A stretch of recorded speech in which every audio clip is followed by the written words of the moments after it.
ओझरचा ready. Vighneshwar.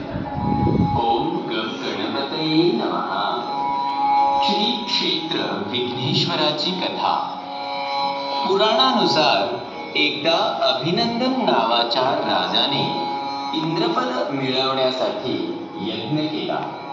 त्यामुळे संतप्त झालेल्या इंद्राने विघ्नासुराला तिथे विध्वंस करण्यास आणि यज्ञ बंद पाडण्यासाठी धाडले. विघ्नासुराने यज्ञामध्ये बाधा तर टाकलीच, शिवाय त्याने विश्वामध्ये अनेक विघ्ने निर्माण केली. म्हणून मग पृथ्वी तळावरील लोक ब्रह्मदेव आणि शंकर यांच्याकडे गेले.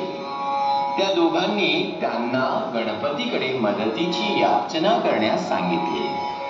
समस्त लोकांनी गणपतीची आराधना केली आणि त्यांच्या प्रार्थनेने प्रसन्न होऊन गणपती पराशर ऋषींचा पुत्र म्हणून अवतीर्ण झाला आणि विघ्नासुराबरोबर घनघोर युद्ध करून गणपतीने त्याचा पराभव केला.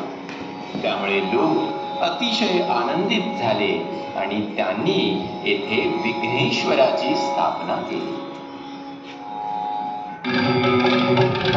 विघ्नेशं भजते मानस विघ्नकरं भजते. विघ्नेशं भजते